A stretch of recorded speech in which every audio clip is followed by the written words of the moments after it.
The Greeks called it cosmopolitanism. That meant I'm a polites, a citizen of the cosmos, and I'm not a citizen of Athens or Sparta, meaning we're global citizens.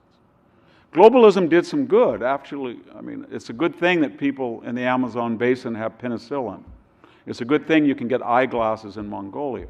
It's really a euphemism, isn't it, for westernization in the economic sense, consumerism. But the idea that globalization should be extended to the political harmony of the entire planet really does mean that a very rare and exceptional society that nobody's ever seen before and will never see again, the United States is going to surrender its sovereignty. Globalization enriched Boston to Miami and people who had professions that looked toward the EU, law, academics, media. I know that suddenly I was writing columns for 330 million potential readers, and it became 6 billion because of globalization. Law firms, entertainment, Hollywood, and in California, West Coast, from Seattle all the way to San Diego. But those professions didn't necessarily represent all of us. People with muscular labor in states like this or Central Valley of California, anything that could be Xeroxed and done more cheaply, assembly, manufacturing, small farming, was done. And so when we confuse cause and effect, and rather than saying the jobs left, we said the people got on meth, or they were worthless, or they're uneducated, and they drove the jobs out. We even created an entire vocabulary of disparagement for them. Do these words seem familiar on national scene and candidates? Clingers, deplorables, irredeemables, dregs, chumps. That's what Barack Obama and Hillary Clinton and Joe Biden introduced to the political vocabulary.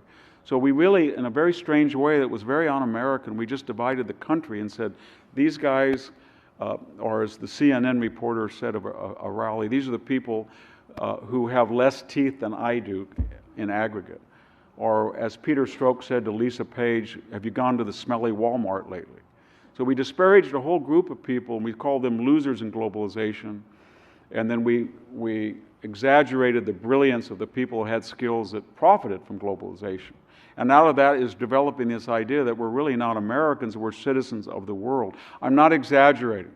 Secretary of State Blinken, you remember what he just said, where he was calling in the UN Commission on Human Rights to investigate the degree of racism within the United States. These are people like Iran and North Korea. I mean, they're going to come in and tell us that we're flawed. The International Criminal Court wants to look and they did the last 5 years of our presence in Afghanistan, whether we were committing particular crimes or not, as if the U.S. military has lower standards than countries like China or, again, Iran or countries in Latin America or Asia.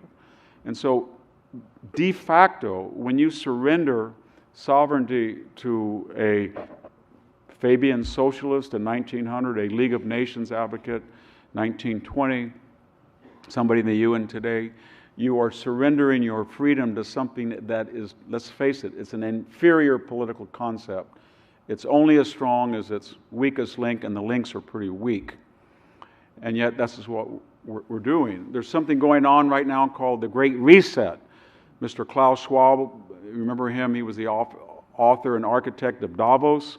The idea is if you get Bill Gates and Mark Zuckerberg and a lot of professors and Silicon Valley, Wall Street, and you bring them all to Davos, and they can plan out what the world should be like. And if you read his Great Reset, he wants particular governments to surrender sovereignty to an international body.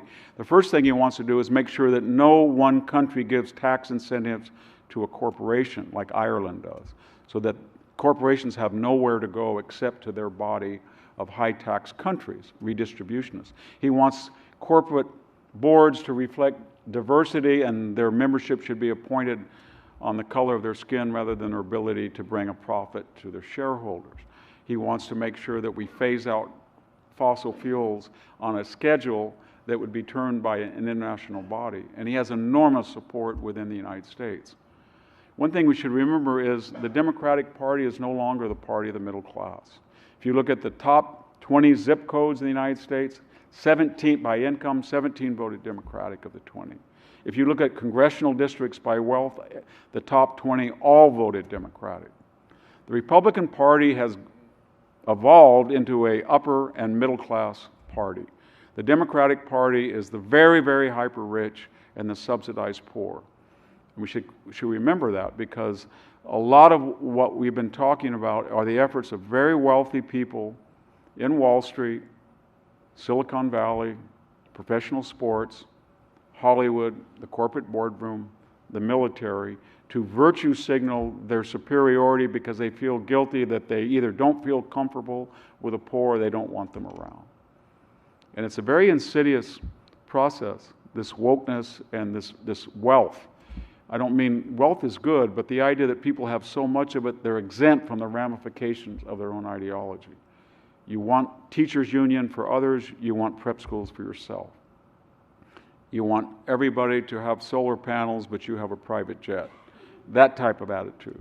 And that is what globalization has become.